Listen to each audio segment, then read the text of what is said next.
1975 সালে টিকারপাড়ায় এই ঘড়িয়াল এবং কুমির গবেষণা এবং সংরক্ষণ ইউনিটটি প্রতিষ্ঠা হয়েছিল।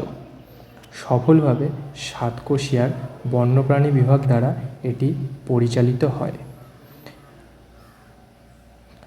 কেন্দ্রীয় চিড়িয়াখানা কর্তৃপক্ষ কর্তৃক 2006 সালে মিনি চিড়িয়াখানা হিসাবে এটিকে স্বীকৃতি দেওয়া হয়।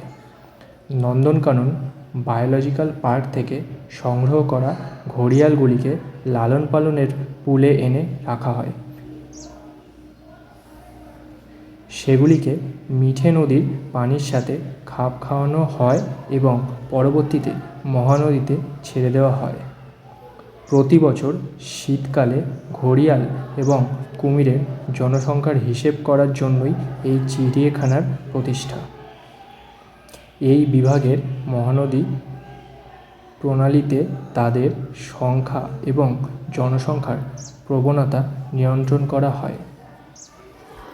বর্তমানে ওড়িশার মহানদীর ধারে সাতকোশিয়ার গিরিখাতের মিঠা পানির কুমিরের প্রজাতির, বিশেষ করে ঘড়িয়াল এবং মুগার মাছ জন্য এই প্রাকৃতিক আবাসস্থল। 1974 সালে ঘড়িয়াল কুমিরের জনসংখ্যা ক্রমাগত হ্রাস পাওয়ার ফলে এই সংস্থাটি তাদের পর্যবেক্ষণ এবং রক্ষণাবেক্ষণের দায়িত্ব নেয়।